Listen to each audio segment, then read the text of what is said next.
తమిళనాడు రాజకీయాల్లో కీలక పరిణామం చోటు చేసుకోబోతుంది. బీజేపీకి అన్నమలై గుడ్ బై చెప్పేశారు. అన్నమలై రాజీనామాకు బీజేపీ కూడా ఆమోదం తెలిపింది.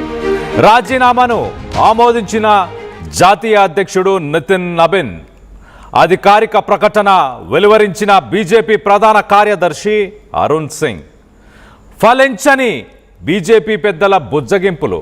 తమిళనాడులో కొత్త పార్టీ పెట్టే యోచనలో అన్నమలై ఉన్నట్టు తెలుస్తుంది. 2 రోజుల కిందట తన రాజీనామా లేఖను అమిత్ షా అలాగే నితిన్ నబిన్కు అన్నమలై పంపించారు. 2020 ఆగస్టులో బీజేపీలో అన్నమలై చేరారు.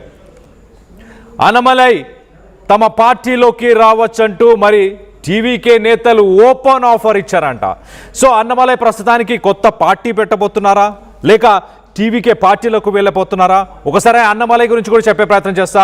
తను కర్ణాటకలోని బెంగళూరులో ఒక ఐపీఎస్ ఆఫీసర్గా గతంలో విధులను నిర్వహించారు. దాని తర్వాత వాలంటరీగా రిటైర్మెంట్ తీసుకొని బీజేపీ పార్టీతో కలిసి ఆయన రాజకీయ కెరియర్ని పొలిటికల్ కెరియర్ని స్టార్ట్ చేసి ఆయన తమిళనాడు రాజకీయాలలో ఒక మార్క్ని తీసుకొచ్చే ప్రయత్నం చేశారు.